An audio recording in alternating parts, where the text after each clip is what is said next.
Tak dneska to bolo veľmi ťažké pre mňa, lebo Lenka vynikajúco servovala, ja som si vôbec nevedela nájsť taký svoj rytmus, ani vo výmenách, ani na reterne. Jediné, čo som sa mohla na to spoľahnúť, bol servis.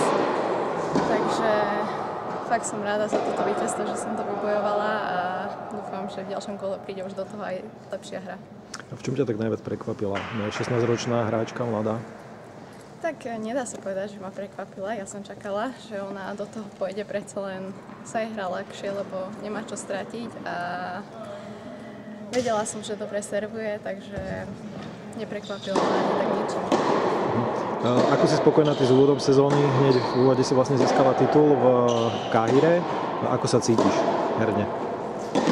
Áno, získala som titul, ten posledný turnaj bol dobrý, ale prvé 2 týždne v Káhire som tiež si nevedela nájsť taký svoj rytmus, takže som tak stredne spokojná, dalo by sa povedať.